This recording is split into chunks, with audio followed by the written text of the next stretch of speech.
2 weeks ago, while the US troops withdrew from Afghanistan and the Taliban gained control, I lay in a hospital bed in Boston undergoing my 6th surgery as doctors continued to repair the Taliban's damage to my body. 9 years later, I'm still recovering from just one bullet. The people of Afghanistan have taken millions of bullets over the last 4 decades.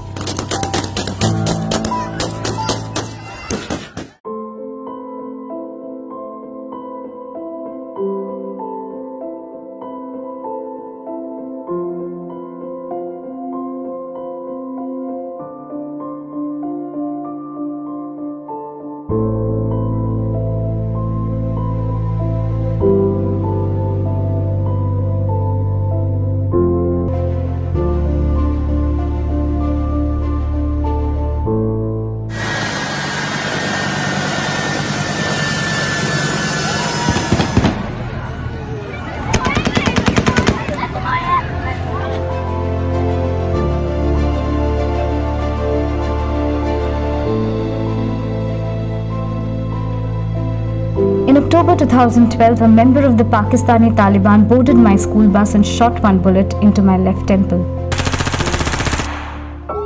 The bullet grazed my left eye, skull and brain, lacerating my facial nerve, shattering my eardrum, breaking my jaw joints.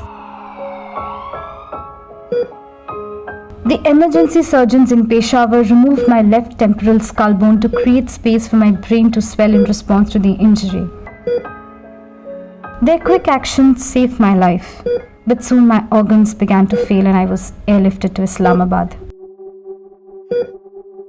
A week later, doctors determined that I needed more intense care and should be moved out of my home country to continue treatment.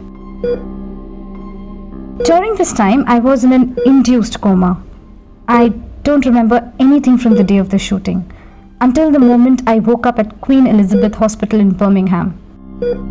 When I opened my eyes, I was relieved to realize I was alive. But I had questions. What happened to me? Where is my father? Who's going to pay for the treatment? We don't have money.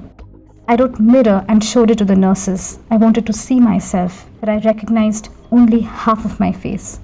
The other half was unfamiliar. I believed in my strength. I believed I would get out of the hospital and run like a wolf, fly like an eagle.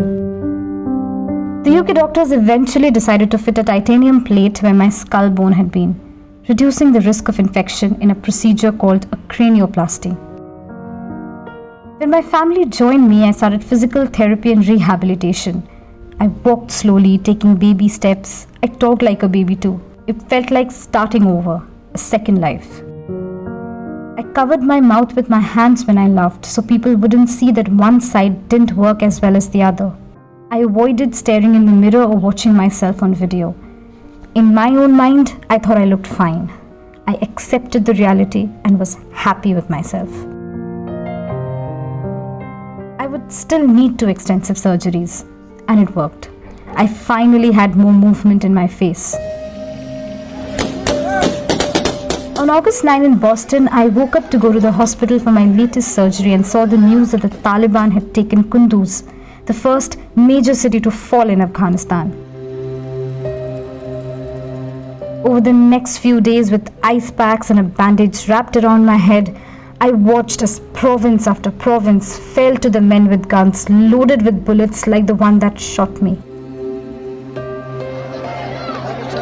As soon as I could sit up again, I was making phone calls, writing letters to heads of states around the world, speaking with women's rights activists still in Afghanistan.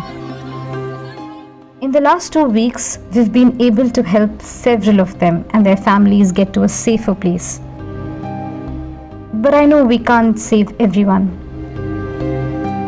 Without the crowds of people holding I Am Malala signs, without thousands of letters and offers of support, prayers and news stories, I might not even have received medical care. My parents certainly wouldn't have been able to cover the costs on their own. I might not have survived. The wounds from my recent surgery are fresh. On my back, I still carry the scar where doctors removed the bullet from my body. A few days ago, I called my best friend, the girl sitting next to me on the school bus when I was attacked. I asked her to tell me again what happened that day. Did I scream? Did I try to run away? No, you stood still and silent, staring into the face of the Taliban as he called out your name. He recognized you and then started firing. Two of my classmates, Shazia and Kenath, were shot in the hand and the arm. The white school bus went red with blood. 9 years later, I'm still recovering from just one bullet. The people of Afghanistan have taken millions of bullets over the last 4 decades. My heart breaks for those whose names we will forget or never even know, whose cries for help will go unanswered.